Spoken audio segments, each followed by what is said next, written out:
We're gonna switch to a very kind of simple love song, a really nice, pretty love song.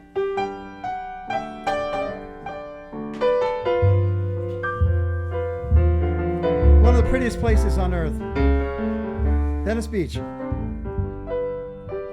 It's called Venice Lullaby.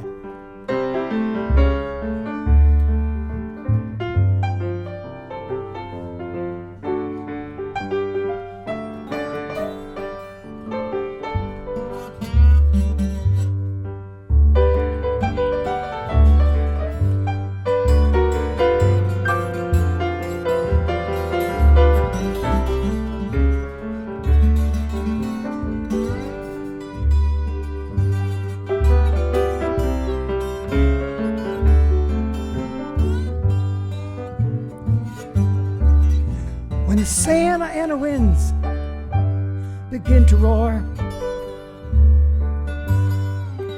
it's a good idea to head out to the shore. Take your pretty baby, who you adore, where the palms are shady. Who could ask for more? When the news and the traffic start to get you riled, do you crave a scene both beautiful and wild? Wanna watch the dolphins leap in with such style, gonna get you laughing, gonna make you smile. Nothing's quite so hard if you just try. Everything's gonna work out by and by. Listen to the strains of the sweet refrain of the Venice Lullaby. Now the carnival at beachfront weaves and whirls. They got bodybuilders, freaks, bikini girls, little old ladies in shopping bags, Socratic dumpster divers holding forth in rags. There's a blind musician singing in ecstasy at the world that's passing him by that he cannot see. Sings a song so lovely in such vivid hues. As you pass on by him, he's singing about you. Nothing's quite so hard, you just try. Everything's gonna work out by and by. Listen to the strains of that sweet refrain of the Venice Lullaby.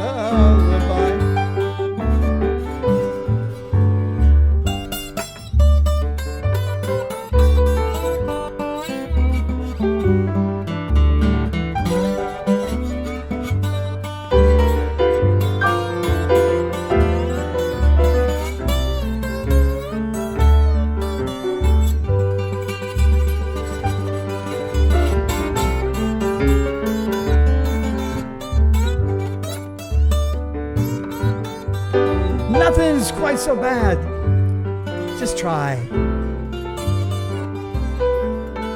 Baby, you don't have to cry. Listen to the strains of the sweet refrain of the Venice Lullaby. Now when the wind begins to roar, it's a good idea to head out to the shore. Baby, believe me when I say I love you. believe me when I sing. Believe me when I sing to you. Words in my heart ring so true, but tears in my eyes, my Venice lullaby. Oh, I want my feet to dance on a street of love, wild romance where angels fly. My Venice lullaby.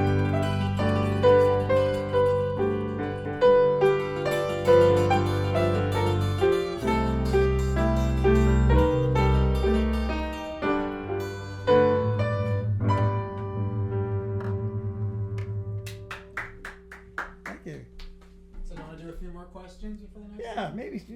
Okay, well, can you just tell us when Venice Lullaby was written? Oh, it was written about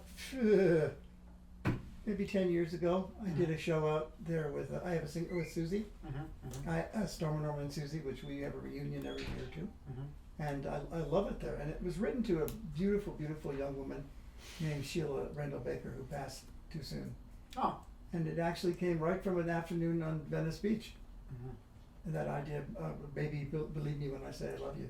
That's the whole song. This event itself was inspired partly by Venice personalities, and Jerry Fianca, who's going to host some sort of session related to this album in this summer, I believe, has suggested doing a conversation like this. So we're gonna have another show out in the spring, I think. Yeah, but I want to really encourage anyone who's listening to this to, on Bandcamp, I think is probably the best way to purchase this album. I think it's only for $7. Yeah, you can get it for $7. And free if you want to be cheap. Secondarily, there's two reasons I say to do that. One is because it really is worth listening to in sequence. Because it was when I did that in the car that I really thought, hey, this is special stuff. Whereas you're just playing track by track, you don't quite get that effect. I'm serious about it, but. The other thing is really to listen to it with good headphones, because even just now hearing Andrew on the bass with the bow, it just resonates so powerfully with the overall composition. I think you're absolutely right. And with cheap headphones or just through a computer speaker, you don't get that, unfortunately. So that's my pitch to people listening. Well, Matt, my partner here and producer, is a monster about sound. I mean, that's not an insult. And the final mix, he insisted on a very pure. Not a traditional. We're not traditional, but a very pure sound. So if you can listen to it on good headphones, it'd be fun for you. Yeah, the sound of the instruments is great. They don't need a whole lot of doctoring. That's a good thing about these traditional instruments. So yeah, listen up, and you'll probably enjoy it. Yeah, we actually we got the final mix was by a brilliant guy in Brooklyn, Mike Abiuso, who is one of the greatest. Mixers in the world, but Mike was putting a commercial feeling on it, and Matt went down, take that off, and it's very pure actually. Simplify, it's very pristine. Simplify. Yeah. Anyway, Mike is still the best in the world. Again. But also to your point, I agree, it's good to listen to with good headphones just to hear all the intricacies going on and the interplay with the instruments, because that was part of the joy, is turning this into a layer cake, Yeah, there's a dance going on together, and you want all the players to be part of that. We spent a ridiculous amount of time on this, working on the sound. I mean, a lot of bands get together and do it in 2 or 3 days, and for us it was months and months going back and rehearsing it and stuff. So you can hear that on the record. On the other end, I'm sure there's many stories of those who are taking years or decades to finish something. So you're not the slowest either. Maybe I'm thinking too much into this, but is there a way that you see Venice Lullaby fitting in the overall narrative of this album? Put another way, what does Venice Lullaby have to do with The Bride of Science? Whoa, that's a curveball. I'm going to have to think and get back to you on that. Because I mean, Venice Lullaby is a very pure love song. Bride of Science is a love song in its way, but it's kind of twisted all up. When you think of it, it's twisted around who loves who for what. It's pretty it's more complicated. Venice Lullaby, and also love for Susie, my partner of many years, Susie Williams, Storm and Norman and Susie. A lot of love, and that just came rushing out on that day. So that's the best I could give you in a way. They're about love, but in a funny way. I mean, everything's about love. What isn't? Come on. Going back to the Bride of Science, unless anyone else has something to say about this, I don't want to cut people off. Well, I mean, all the songs have very interesting characters, and there's one set of characters in Venice Lullaby. There's a slightly different set of characters in Bride of Science, but they're all pretty interesting characters. Yeah, Susie's husband is in it. He's a Socratic dumpster diver. He's a Socratic guy, and he's not necessarily but yeah, that's true. There are different characters in it. But it is like, I mean, Norm's records are books, and are books of short stories, basically. And there, I do think there's a theme because the instrumentation is similar, so it's like there's that. But when I listen to the record, there's a song on there called Belfast Wanderer that to me may be one of the most moving stories of the record. It is an interesting love song. Maybe we should do that. I mean, there was another song I was going to do called Fool for Love, which is another love song. But we can do Belfast Wanderer first because it's a very sweet song. You could change it around. And whereas Fool for Love is not so sweet. So, right? What do you think? Sure. Yeah, and Belfast Wanderer Great. it takes an Appalachian meme and just turns it around. But you'll see. Here we go. All right. Belfast Wanderer. 1, 2, 3, 2.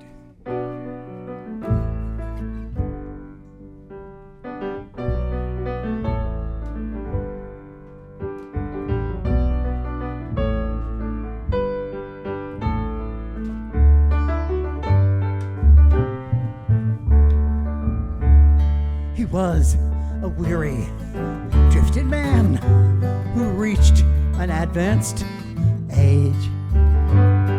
His wife was dead. His kids were gone. His leaf had turned to sage. He found himself up in Belfast, Maine, and he rented a small room.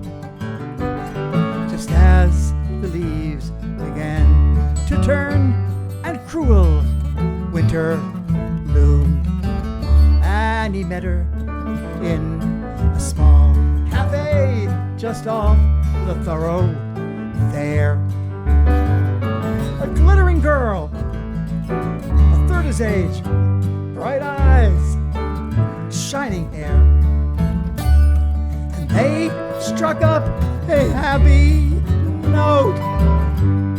And as the night wore on, he felt a fire long since damped, and he longed to take her home. Ah, the leaves begin to turn.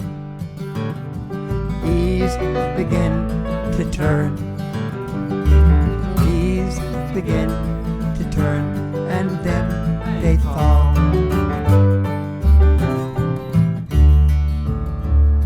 The selfsame thought is on her mind.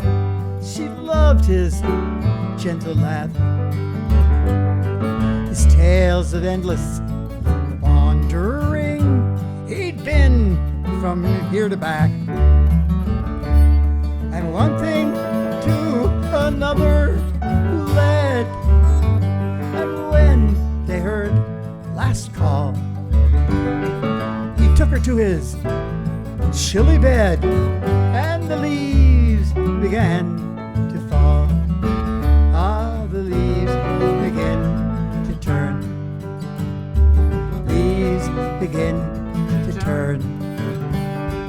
Leaves begin to turn, and then they fall. Love, like an ember, starts out weak, but it grows in strength and heat. One tiny spark can burn a life so terrible and sweet. In her bright eyes he saw the rage of youth to claim its day. His somber features glowed with the heat reflected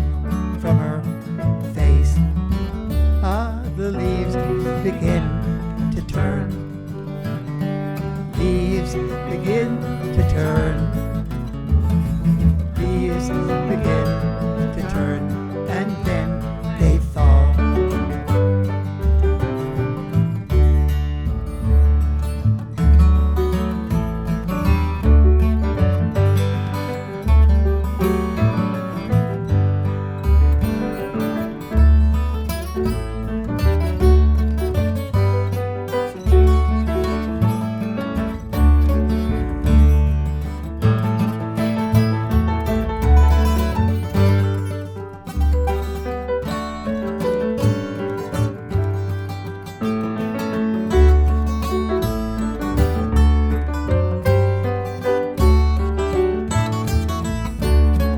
Do it again.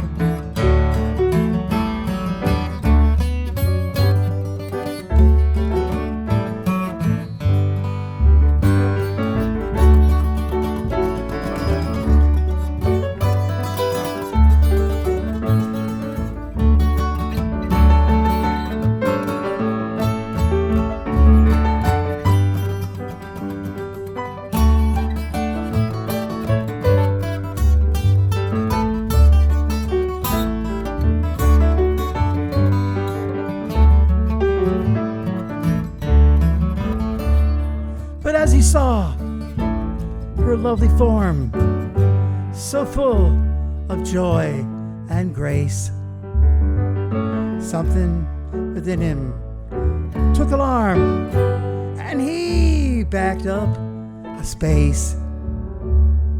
Winter's coming soon, he said, with cruel and violent storms. You need to find a young man's bed to keep you safe and warm. And slowly, lovingly, he led her to the door. Art and kindness and in grace, they'd never meet no more.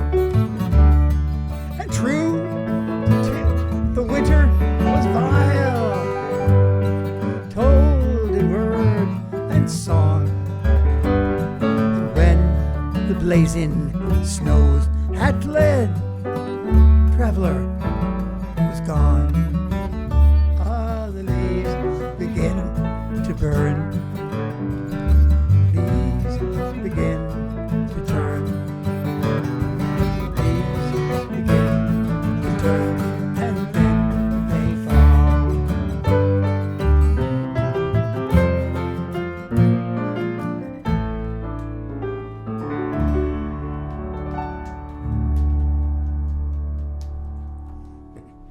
That's a different kind of love song. Do you mind if we talk about that for just a minute? No, sure. There's a lot to Yeah, talk yeah. through there. Yeah. Kiva, am I supposed to take the mic off here or just leave it there? Okay. I was thinking about Andrew was how he introduced this song is just these being kind of books themselves, and as there's just so much going on in that song between even the lyric, but even just the melody itself and the chorus itself is almost its own level of meaning. I feel with that. The chorus is the song is really Appalachian structure. It's a composite of many different Appalachian tunes. You can hear that there, pretty straight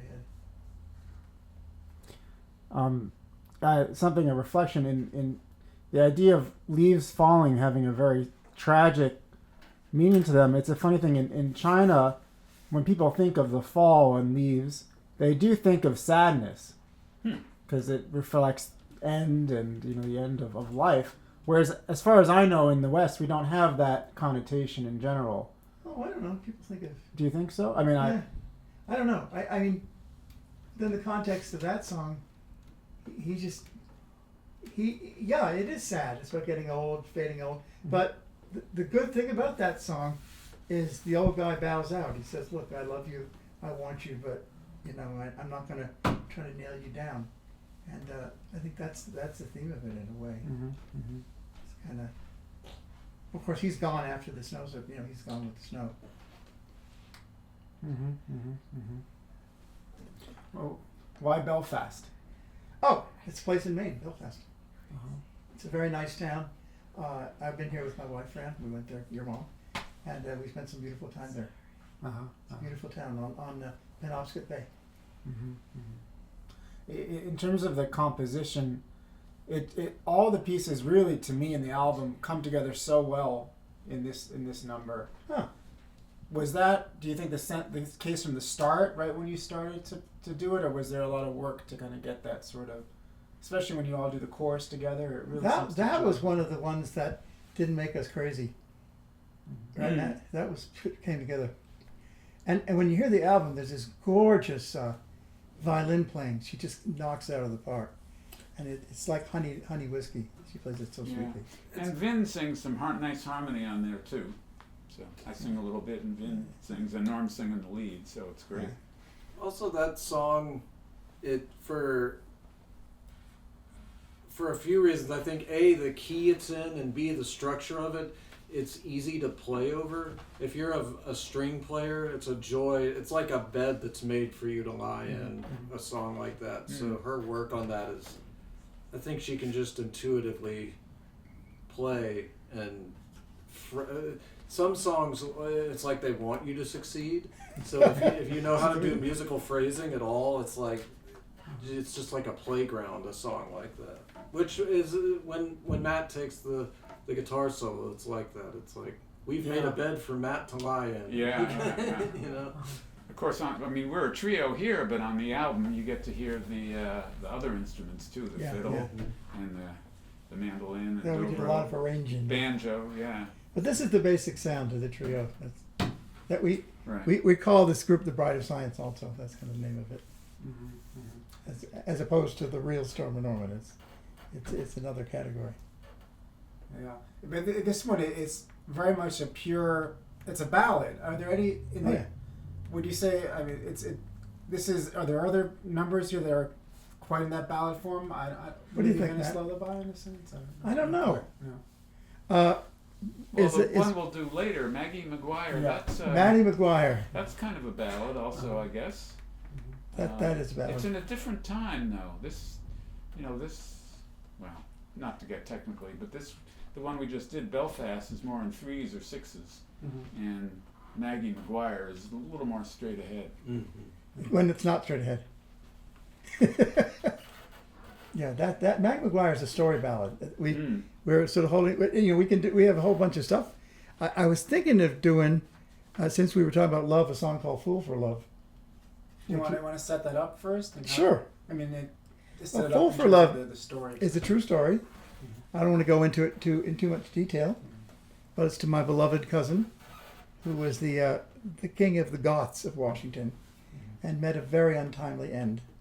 And I would have to say, the song tells a story which is pretty accurate about his life. He led a glamorous but dissolute life, and he was always inviting me to these shocking parties in D.C., and I was too uptight. I'm a Boston guy, and I should have gone to all of them, but they were. He was a shocking person, but beautiful. And my namesake, I'm Norman Smiler Zamcheck, and he's Nathan Smiler. So it was written, actually, on an Amtrak train on the way to a funeral. Yes. Can you remind me which comes first? It's Belfast Wonder that comes before in the album Fool for Love, is that right? Oh, jeez. I don't know. I think Fool for Love might, just in the order of songs on the album, might be before the other one. Oh yeah, no, Fool for Love comes before. Belfast isn't even on our list, so how about that? But also, But it's Fool on for the album, Love, though. I feel like that was, both Matt and I were familiar with the song, of course, because we played with Norm, but that wasn't our original list of songs to be on the record. But we had time and we were in the studio, and it's like, you know what, let's give it a shot and see if we can give it this treatment. Just thinking logically what you were saying about Belfast Wonder, how he chooses not to go ahead with the person he meets.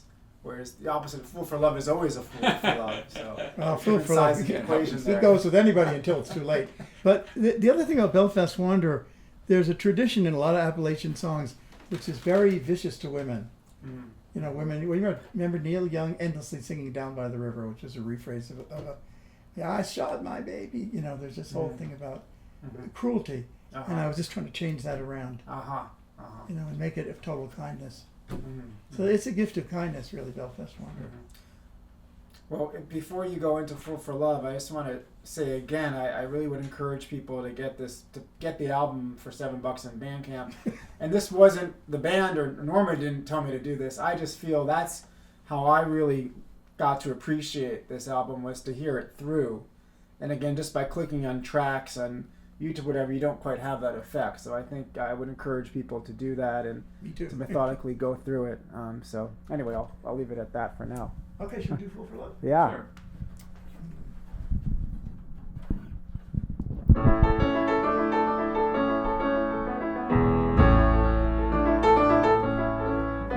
Oh, you can build your castles in the sand. Oh, take 1, 2, start it again.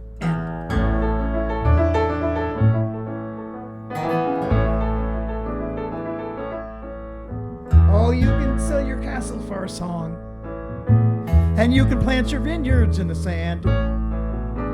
It ain't a point of right or wrong. Sometimes life is hard to understand.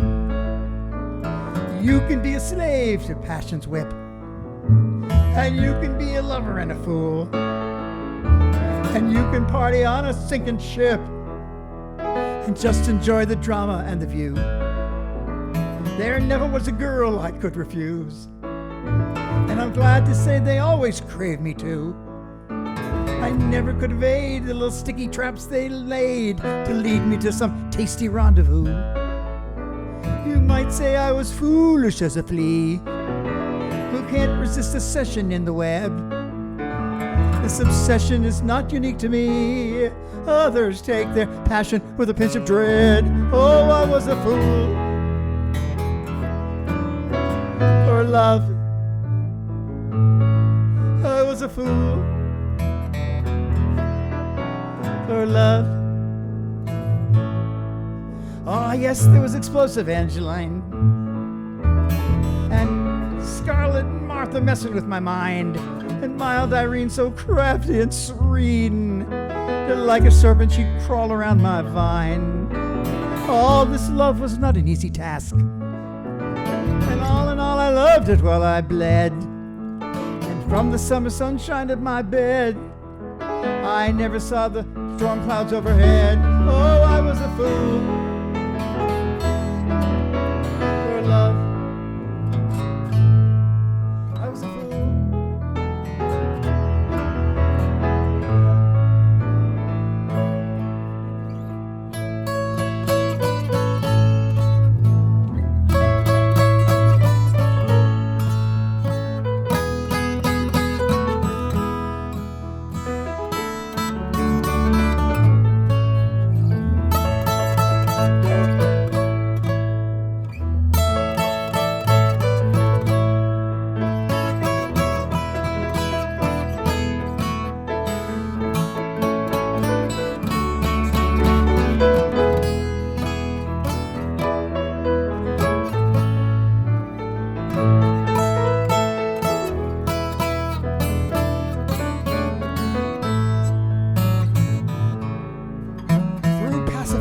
Who kept me on for play, the fearsome whore behind the iron mask, the gentle clay who took my breath away. Oh, she never gave it back. There never was a scene I could refuse. No matter how bizarre, I never fled.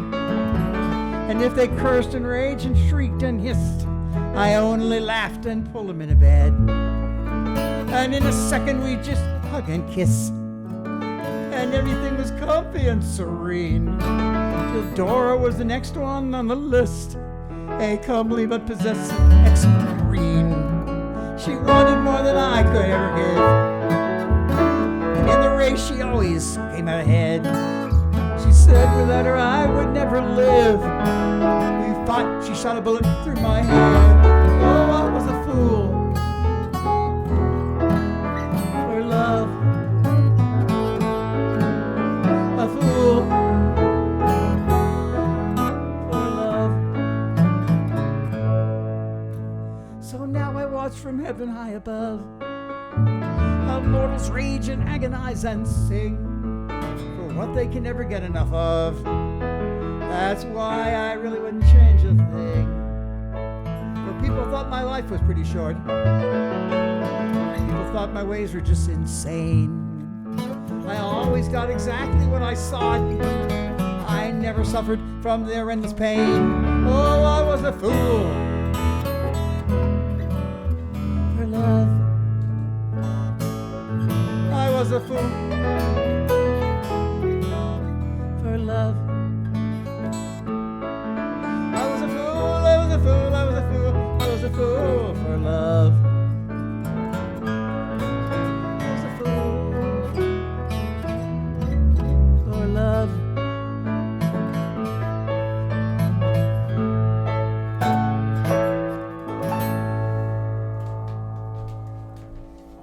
Yeah, fool for love. Thank you. Yeah. Something about that comes out real strongly is even though the lyrics are quite visceral, there's a very soothing quality to the composition to it, almost meditative. The task I had was to take a horrible situation. My cousin just got shot through the head by his girlfriend. That's what it's about. And I got a call from my dear uncle.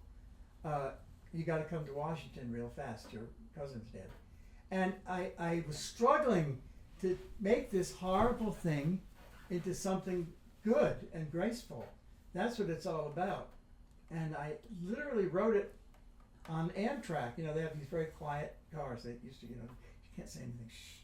And I was taping it into and it's a funny form if you notice. It's 4, 2, 4. It's got this funny little form to it. And 1, 2, 3, 1, 2, 3, 1, 2. And so that's what it was. I was trying to make something beautiful out of his life. Mm-hmm. And at the end he says, well, hey, people can say I messed up, but man, I got a lot. I got it. I had all I needed, I think I mentioned that when I heard this recording of it, it struck me almost as a new song, because you've been playing this for some time. Yeah. But there definitely was a process of development in this recording that I hear. Well, the one we did just now was the best. Yeah. But it was recorded before.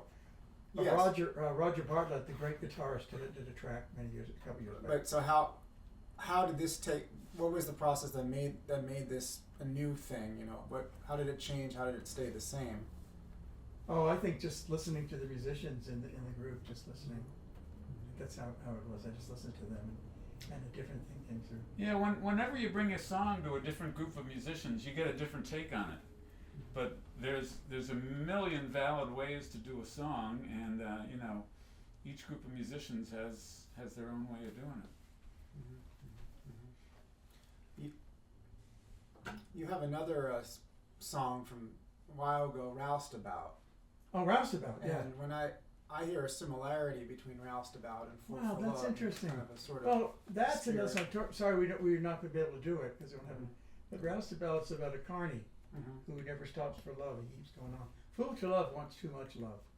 There is a difference there He between just the keeps two. taking it all and taking it all. He can't resist it. And by the way, this is all pretty true. Nephew, my dear cousin, well, this is crazy. He actually had a girlfriend who was a New York prostitute, who was an S&M prostitute. And there's a theme in here of S&M, like that was his thing. And it scared the shit out of me because I'm from Boston. I don't do that type of thing. I don't really. But cousin was into that, and I met with him and his girlfriend. His girlfriend was getting an iron mask that she was taking to her assignations. Which is in this song. You mentioned It's Iron right there. Mask, yeah. It says the passive kept me on for play, the bucks and more behind the iron mask. And that was literally true. I like to take big hunks of things right out of life and just throw them into songs. And there you go. Some people might take an experience like that and leave that a bit, but do you feel that your songs are almost a necessary way to kind of unpack and to process these things? I think at this point, I've reached such an advanced age, like the Belfast Wanderer. I feel like I just got to do it. It's just kind of like breathing. I mean, that's how I put life in order and deal with it. With the songs. I mean, I hear breathing almost in the end of that kind of the Kind of so. the melody coming in. Yeah. But what might we do next? I'm What about the Gray? Stalking the Gray. Oh yeah, nice song. Do you want to? Stalking Through the Gray is just your ordinary. I'm all fucked up and I'm drunk and I have a hangover. Oh shit, what am I gonna do? That's one of those songs, right? To me, this is of the songs on this record. To me, this is the best driving song. Really? Like a late night driving home late at night type of song. If I was radio surfing, and this came on, I'd crank it up a little bit louder. Well, let's do it. I just one thing I have to say, I heard this driving the whole album, and I thought the thing worked well as a driving album. But Yeah, that's a good metric. If it works in the car, it's probably good music. You need a test drive the album. Yeah, which So- I did that too when I first got my copies of the CD. I was like, time to go for a drive. Yeah, that's very cool. Well, let's give it a try. This is called Stalking Through the Gray. Stalking Through the Gray.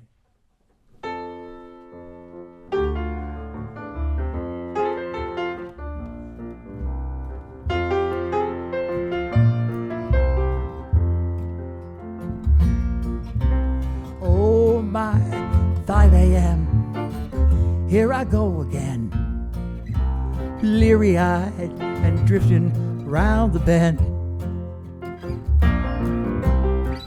Barely got the strength to make a weary promenade round these city streets that have no end. Got a garbage rolling in the bluff November breeze, just like these crazy thoughts around my brain. Somewhere in this foggy night, I think I lost my keys, lost a friend who could keep me from the pain. And I've been walking so long this way, stalking through the gray, stalking through the gray.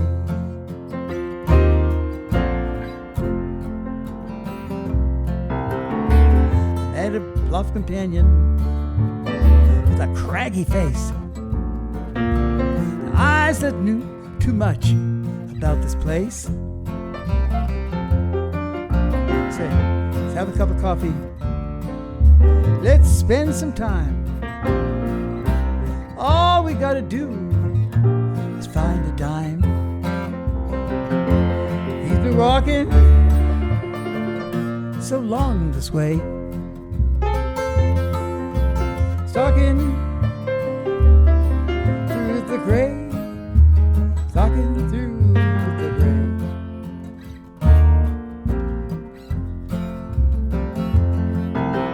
Hey, friend, you should get some sleep. You've been going far too long. I'll tell you, your dreams will keep. But oh, you must be strong, or you won't be around too long. Gotta something start through the gray.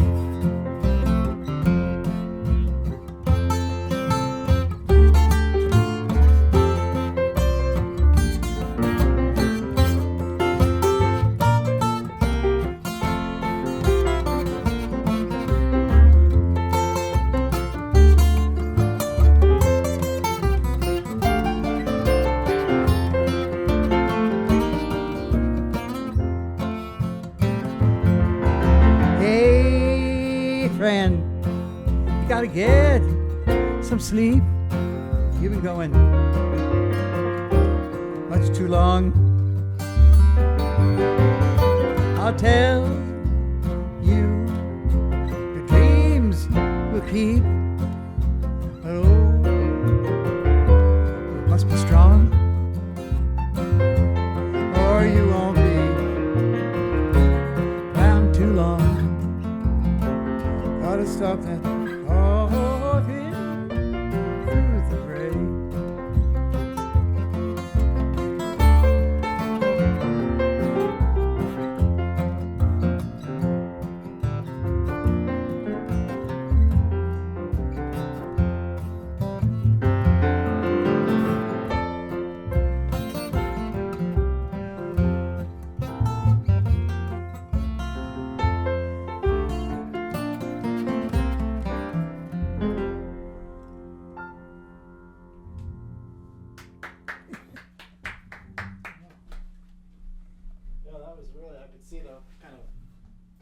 road with that one.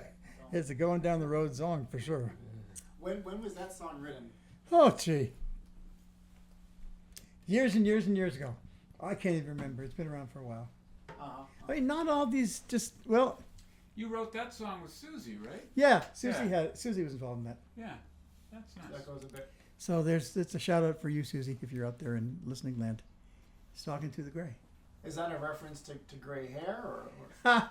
No, total befuddlement, Uh-huh.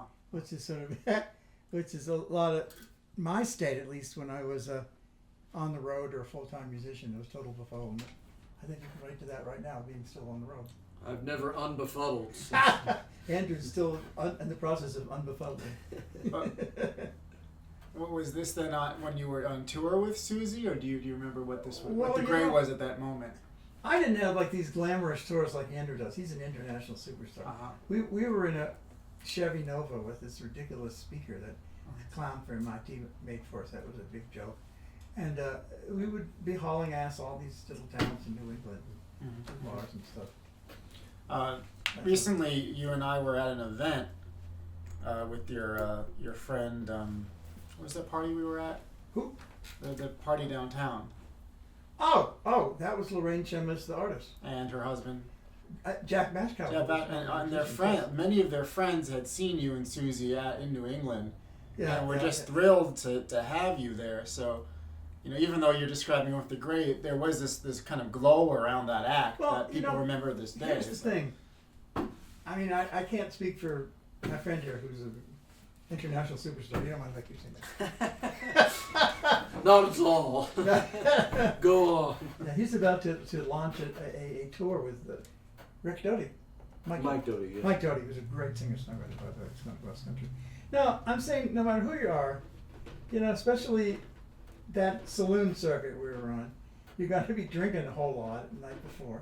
You just drove 300 miles to get to this stupid damn gig, and you're tired and you're blown out, and you got the sound system sort of working. It doesn't work, and you got hundreds of angry drunken people in the room and an obnoxious club owner, and it's a lot of pressure, and you're tired, and automatically you drink a lot, which gives you strength and energy, so you can rock out.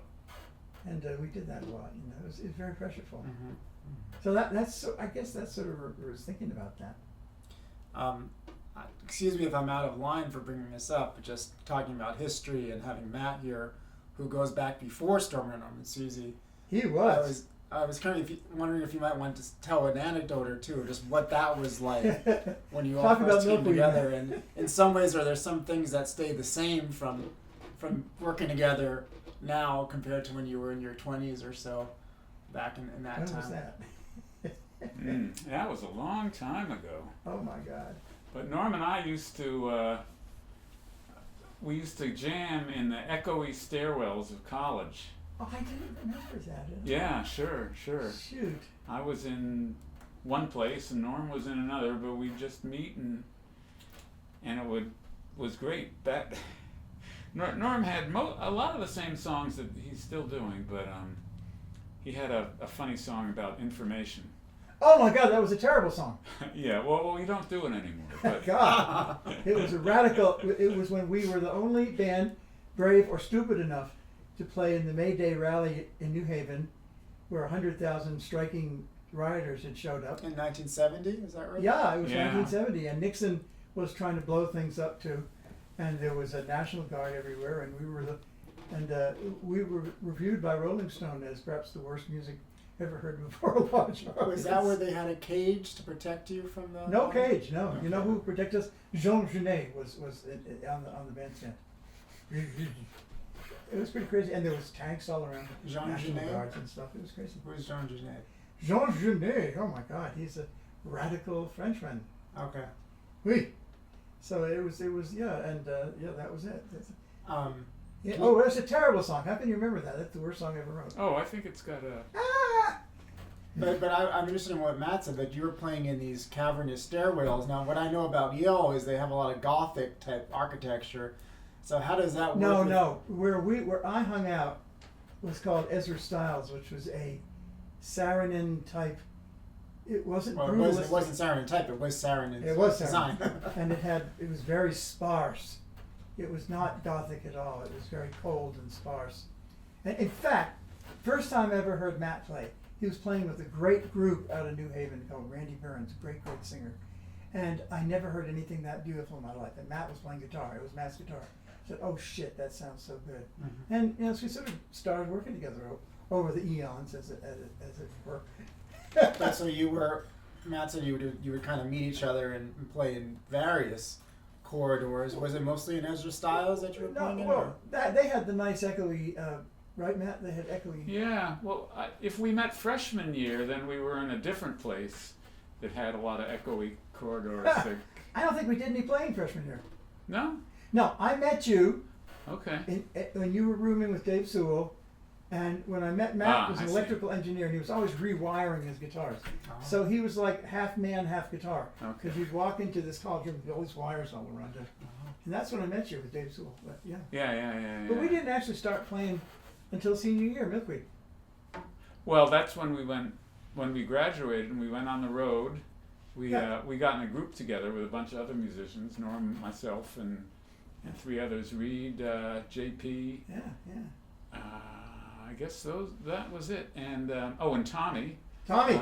Tommy McDonald played drums. Yeah. And we drove down south because our bass player said it was going to be really easy to get chicks and get gigs or something. But when you're that age, you have endless energy. You do. So we just went wherever we went and had a good time. Yeah. I have a question on this subject, but before I ask it, I want to ask if our technical director can possibly put an image into the feed of. There was a great photo found recently, I think shared from you, Matt, of Milkweed. We were rehearsing at the 12th Gate in Atlanta, which was a hot clock club. Mm-hmm. And right, Matt, it looks like we were Yeah, very in Atlanta. Yeah. intense band. We had a lot of cross currents, though.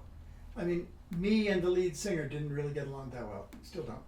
And after all these years, I think he's an asshole. Probably the same with me. And That's part of the. that's it. It was the classic, bands. But JP did buy your album. He did. He did. What a good guy. Yep. JP, thanks a lot, man, for listening. I don't mean you're an asshole. You're a good guy. Well, but just going back to the original question of what stays the same and what changes, you mentioned just now, Matt, that then you were kind of chasing where the melody was taking you at that time when you went on the road. That you were, I forgot the words you used exactly, but right now, Bride of Science has a theme, which is in a way, as we said in the first take that got canceled, out of the norm as always. It's both different, but it's out of norm and Zamcheck. What was it that you were trying to create, if you could put it to words, with Milkweed? What were you trying to do that others weren't doing, or what were you thinking? I think at we the were time? trying to be the greatest band in the world, like everybody else. Yeah. No, we were just having a lot of fun and playing whatever we wanted. And Well, you had 3 different or 4 different songwriters all Yeah. sitting on each other's toes, and we were trying to make beautiful music. I remember we played we played in Athens, which became famous because REM came out of there, right? Yeah. And we played at this big club in Athens all the time. I remember being so messed up that I was seeing color come out of the speakers. The thing which happened with Matt is I would try to interact with his melody lines, which I still do somewhat. And in fact, I think that's the key. When we start really cooking, he's going off or he's going, and I'm trying to work around it, or embrace it, or harmonize it, or follow it. And I don't always do it so well, but that's still what it is. I sort of summarize our relationship there's an Appalachian folk song called, it goes, I'll tell to you a new tale that's only just been made. It's called Of a Little Carpenter, and to me it's an old tale that only just been made. This is what this record's all about, really. So in other words, this is something that's been in the works, but it's only now really being synthesized. Well, thanks, Matt. Matt had the smart idea of doing this arrangement. But I mean, we've been jangling around together for forever, Were we able to get that image put up there? Is it up now? So this image that we're looking at, what strikes me, you're saying how you were playing off Matt's, what he was doing in the guitar. Yeah. You have the most intense expression in this still. that I've never seen you have. Pretty intense. You know, it just shows how serious you must have all been taking that We stuff. we took it very seriously. We took that music really seriously. Mm-hmm. As were many people in America at that time. You had to be in a band. That was the only thing you could do. In 1970, what else would you possibly do? And that's what we were doing, you know. And I was feeling pretty intense then, I think. Something that I've been talking about with different musical people is the sense that what I understand from that period is before I was around, but people took music very seriously, not just the musicians, but the audience too. They saw music as part of the movement at that time, part of the new culture. Totally. Mm-hmm. That's an important thing. When we were up on that stage in New Haven, that for me was perfection. To be in a band, singing, leading the masses, or singing great anthems to the revolution, or whatever we were antheming then. You know, that to me was just, right, that was it. Oh, it was fun, yeah. Yeah, but that was that terrible song that you quoted. Thank you very much. Do you, Information drives me down. Oh, it was terrible. It was awful. do you remember any more of the lyrics? No, not a single one. Well, something like information brings me down from the city to the town, and I'm happy. And I am happy. Kind of like, what's that song by something the Hand People? What is that? Well, Yeah. maybe we could sing another song rather than remembering that Well, terrible song. one last, because you did mention that Andrew's kind of on tour right now. What's your thoughts about that? That in terms of the audiences that you're playing to, their sense of taking music seriously. Do you think that changes with the time, or what's going on right now, in your opinion? I think a lot of things can be true, and everything's a case by case basis. Yeah. I feel like a lot of things that I do, and that probably with this too, the people that come to the shows really want to be there. But I've seen a lot of the casual music venues where it used to be a band like trying to like win over an audience. A lot of those places haven't survived. And I don't know if it was the pandemic or just like changing times, but there used to be a lot more places to play and a lot more people, I feel, and maybe it's just New York, maybe other places people still go out and will take a chance on hearing a band they've never heard before, but I don't know. Interesting. Well, thanks for that little detour through history and to the present. But I think that's part of the, this is as you said, that this is something that's been around for a while, but now is only coming together. It's an old tale that only just been made. Yeah, so it's kind of in the background to this stuff. I think this is a good time to get in a boat and sail away. Okay. I'd like to dedicate this to any possible people from Maine, Hem radio stations, Portland, Lewiston. It's called Big Big Ship, and it's kind of an ecstatic song.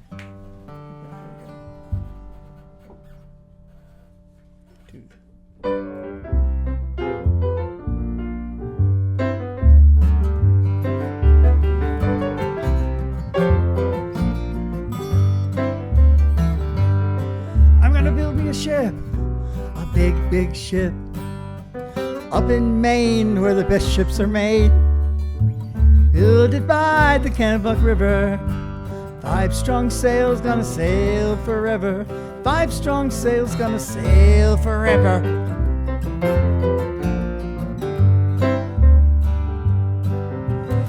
Look for calm or stormy days, fast and sleek and elegant, with maple decks and crooked seams, big enough for all my dreams, big enough for all my dreams. Oh yeah.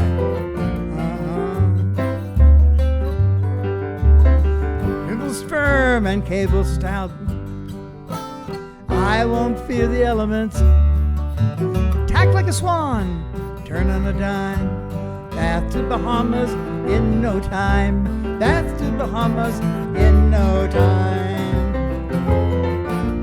Oh, carry me across the brazen and the roaring sea. Oh, carry me, I'll always be there for you, darling. Time and change will not set us apart. I'll always be there for you, darling. You are my soul, my body, and my heart. Oh yeah.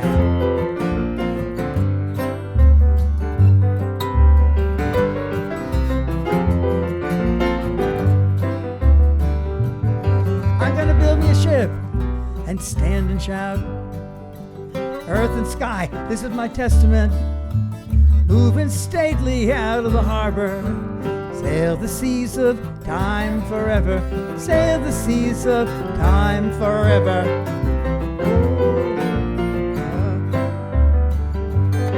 I'm gonna find me a wife, a good wife. Find her by the Kennebec River, with 2 strong legs, good for any task. What more could I ever ask? What more could I ever ask?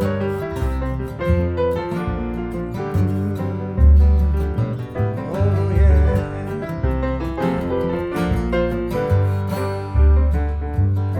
I gotta build me a ship, a big ship. Up in Maine, best ships are made. Built by the Kennebec River. 5 strong sails on a sail forever. 5 strong sails on a sail forever. Oh yeah. Carry me, baby. Carry me. Da, da, da, da.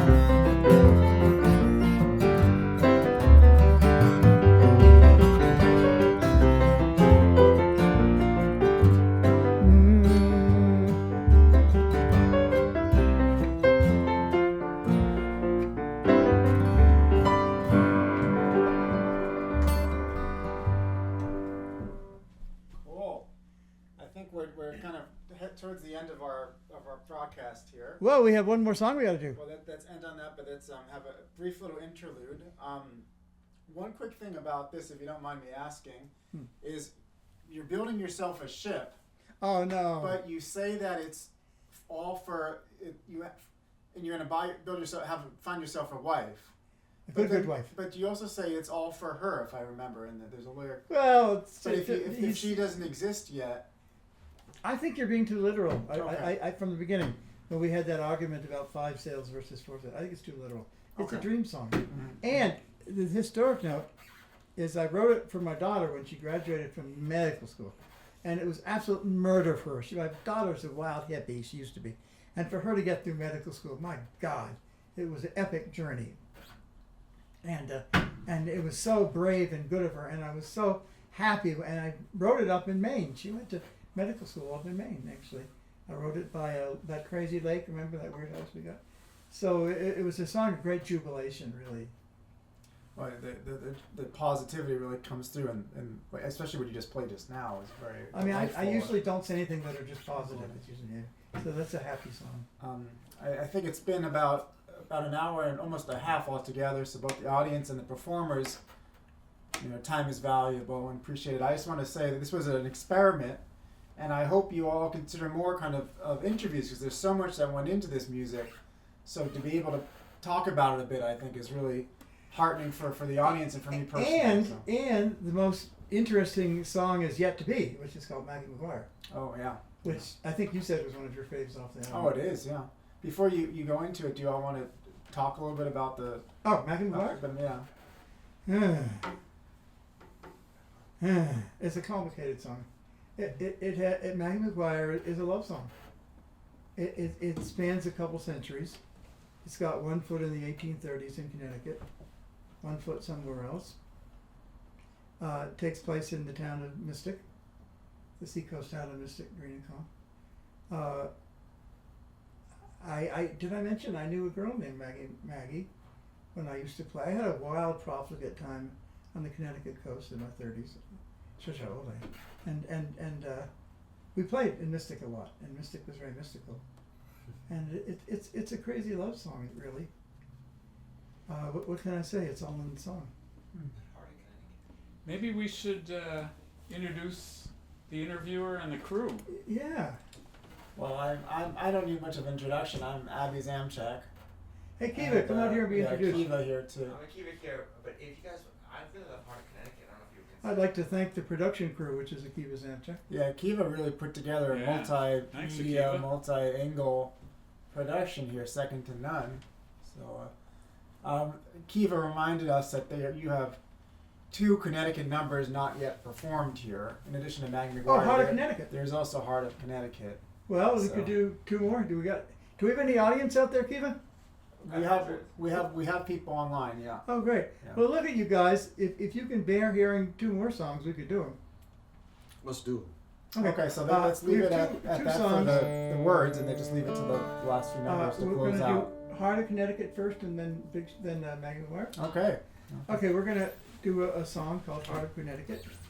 Like everything, it's got real people in it and real stuff. And just the last word from here is thanks to the band for joining us here in the Bronx. Yeah, And, and thanks to this guy for Yeah. Andrew, who Yeah. put off his schedule for days. He has an arduous drive to Memphis. That he did all this good shit for us just to be here. So thank you, Andrew. That was so kind of you.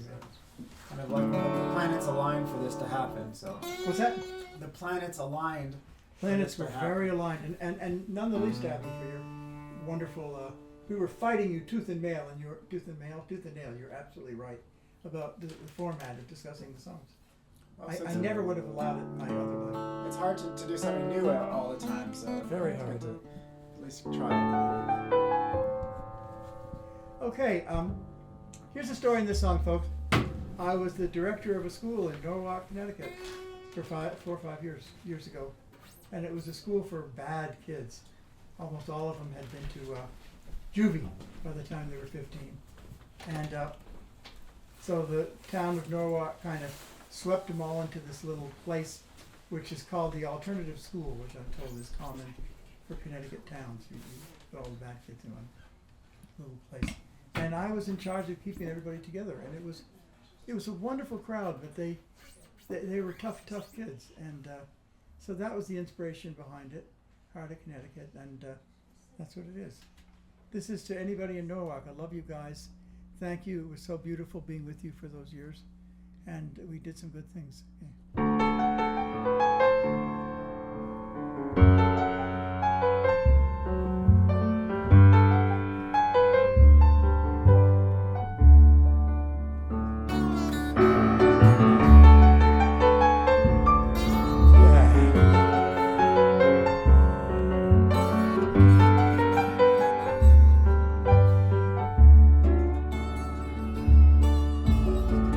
She was barely 14. Baby Nadine cared for baby Nadine, wheeling her home in the rain. In the alternate school, she was nobody's fool. Teachers would never complain. On the wrong side of town, where the deals go down, she lives with Mom and Carl and Antoinette.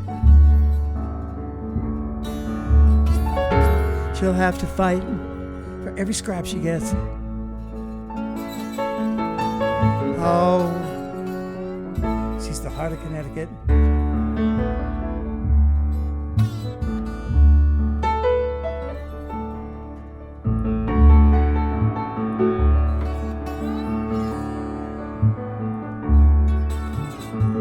Just a coast town girl with her head in a whirl, lives in her house by the sea,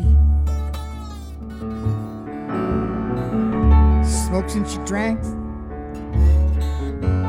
late night and pranks. You're just as bad as can be. Now the years have flown, she lives on her own and teaches kids as crazy and wild as she was once. She says, I know someday they will connect with it. Oh, it's the heart of Connecticut. Ooh, she's the heart of Connecticut. Ooh,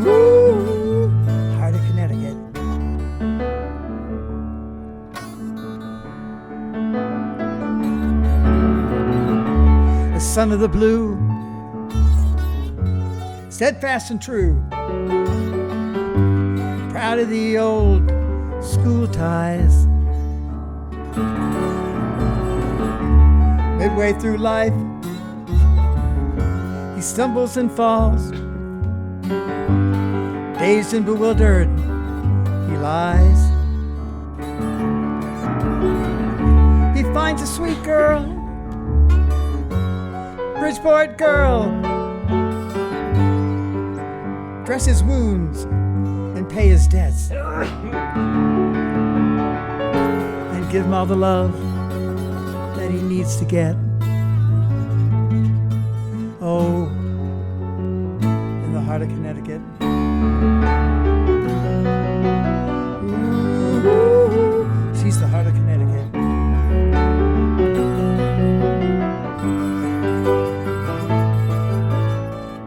Past the streets of the rich, to the streets of the poor,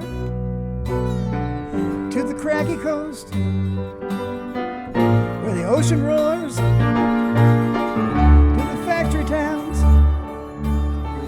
mostly all broken down, shattered and poor, working no more, to the streets of the rich, to the country club towns, and the children that grieve, and the children that mourn, and reach and reach and reach, and they never get to it.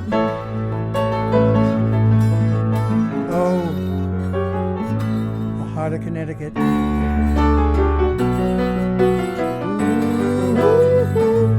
heart of Connecticut. Ooh,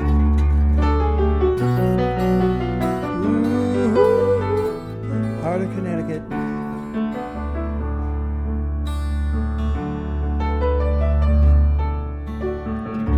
In Edgewood Park, we stayed until dark, just holding hands, me and you. The world was so green, your eyes so serene. There wasn't a word we both knew. Then something went wrong. It was like a scream in a song. I'd give a lifetime just to get back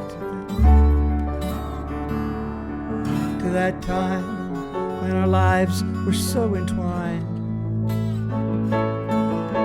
Oh, in the heart of Connecticut.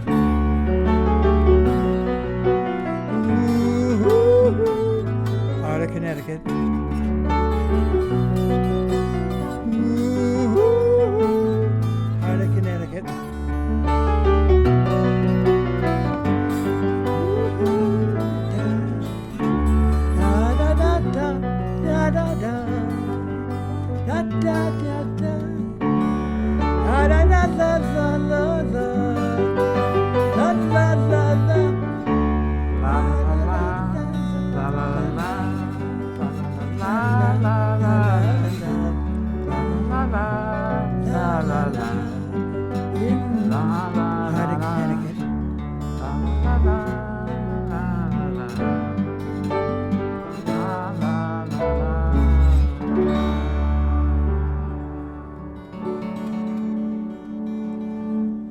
That's the heart of Connecticut, everybody. The heart of Connecticut. And as long as we're in Connecticut, we're going to end up, and anybody who's been listening all the time, God bless you. You deserve to go to heaven. And so we're going to do one last tune, which is based in Connecticut. And thank you all so much. And if anybody's been talking, I don't have any computer in front of me, so I don't know how, I'm sorry if you were asking questions, I didn't get back to you. But we're going to do one final tune. It's called Maggie McGuire. You Set My Heart on Fire. So here we go. You ready?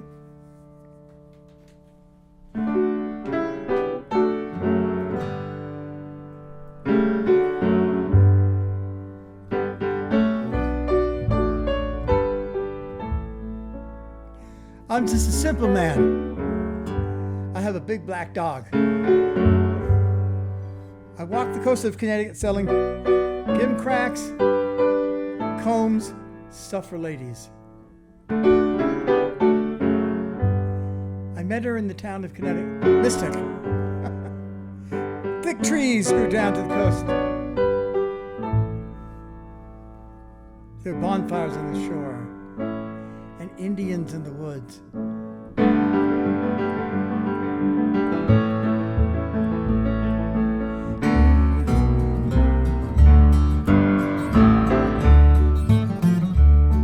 I met her in the seacoast town of Mystic, green and calm, where the gentle winds brought fish and fog and music like a lawn. It was on a Sunday morning, church bells tolled, and those sad old hymn tunes crossed the green with their melodies of gold. She took me to her mama's house, her dad was long since gone. Mom was cooking at the stove, said, "Hey, you can call us home." And I lost all trace of time and space when she took me down to the sea.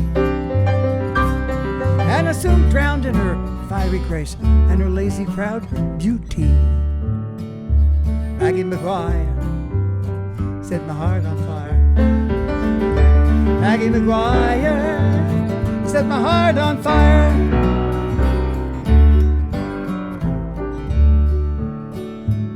We spoke words of love, each one a kiss that traveled back and forth, till every word a new word and a sweeter word brought forth. And soon the kisses and the words in one diction began to fuse. In just 2 months we wrote our very own language of love. I knew everything a mortal man could ever ask, just to put my arm around her waist and in her beauty bask. But all the while a dark cloud broke our summer's day, and cruel fate just lay in wait to snatch my love away. Maggie McGuire set my heart on fire. Maggie McGuire set my heart on fire.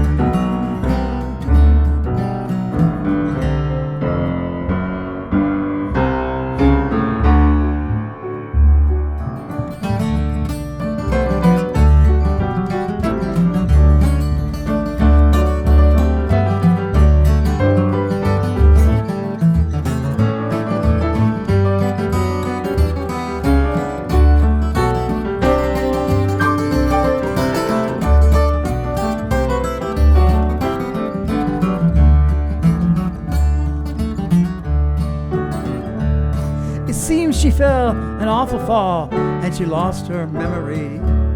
She could not say night from day, she could not recognize me. But as I passed her by, she sensed a mystery. "I'm here, my love," I cried. She said, "Sir, who are you to me?" It seems she took off with an Irishman, or maybe a Greek or a Swede. In France, she drank the purple grape. In England, she drank me. It's all just rumors, old gray leaves that rustle down the years.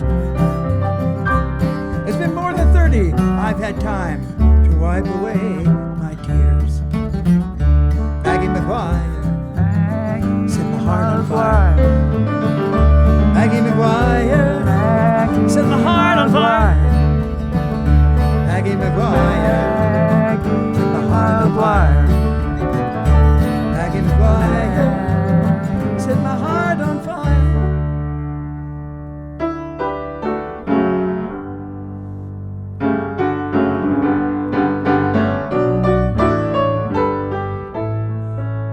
I'm an old man now, full of fear and dread, but those hymn tunes still buzz around my head. You only have one lifetime and then into the clay, or so they say. But I believe that goodly spirits walk these shores, urging us to love and love some more. And when I look into that celestial fire, I see you. I will reach out to thee eternally, and I will never stop believing. Thou wast my destiny.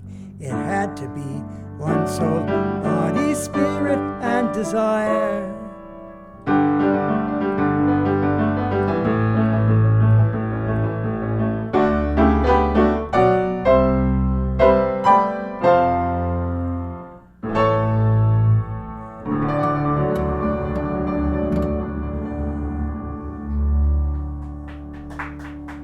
Thank you so much for being with us. That was Maggie McGuire. And we are the Bride of Science, Matt Kastner and Andrew Livingston, playing bass in all of its permutations. I'm Norm Zamcheck, a piano player and songwriter, and also known as Real Stormer Norman.